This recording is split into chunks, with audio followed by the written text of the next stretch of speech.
Ini mungkin solder station yang paling canggih yang pernah saya rakit. Salah satu fiturnya seperti ini solder keadaan dingin, gagangnya saya angkat, dan bisa panas secara instan.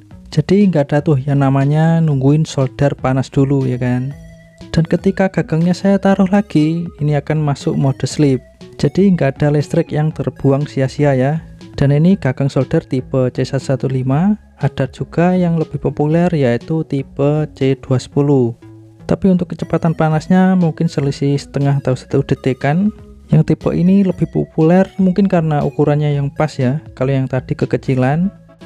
Dan walaupun mata soldernya terlihat kecil seperti ini, namun panasnya bisa jauh melebihi solder biasa pada umumnya. Nah, untuk teman-teman yang budget pas-pasan, mau beli tapi mahal, tapi mau ngerakit juga nggak begitu ngerti elektronika, nah saya punya solusinya nih. Saya jual modul controllernya.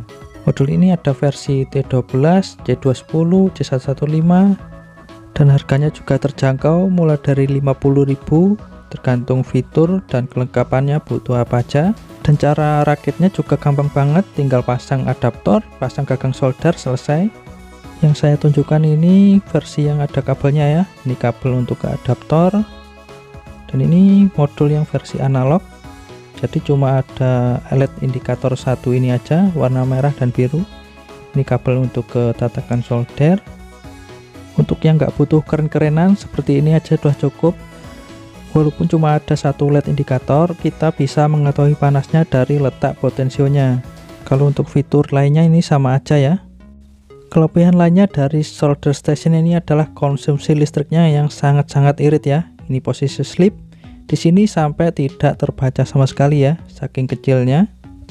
Dan ketika gagang soldernya saya angkat, wattnya akan naik dan akan turun setelah mata solder mencapai suhu tertentu.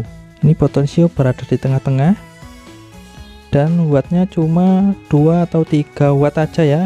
Tapi ini keadaan tidak pakai solder, cuma dipegang gini aja. Dan ketika kita buat nyolder, ini misalnya saya tempelkan di spons basah, wattnya akan naik. Ini bisa terjadi karena modul controller yang saya tunjukkan tadi bisa mempertahankan suhunya agar tetap stabil.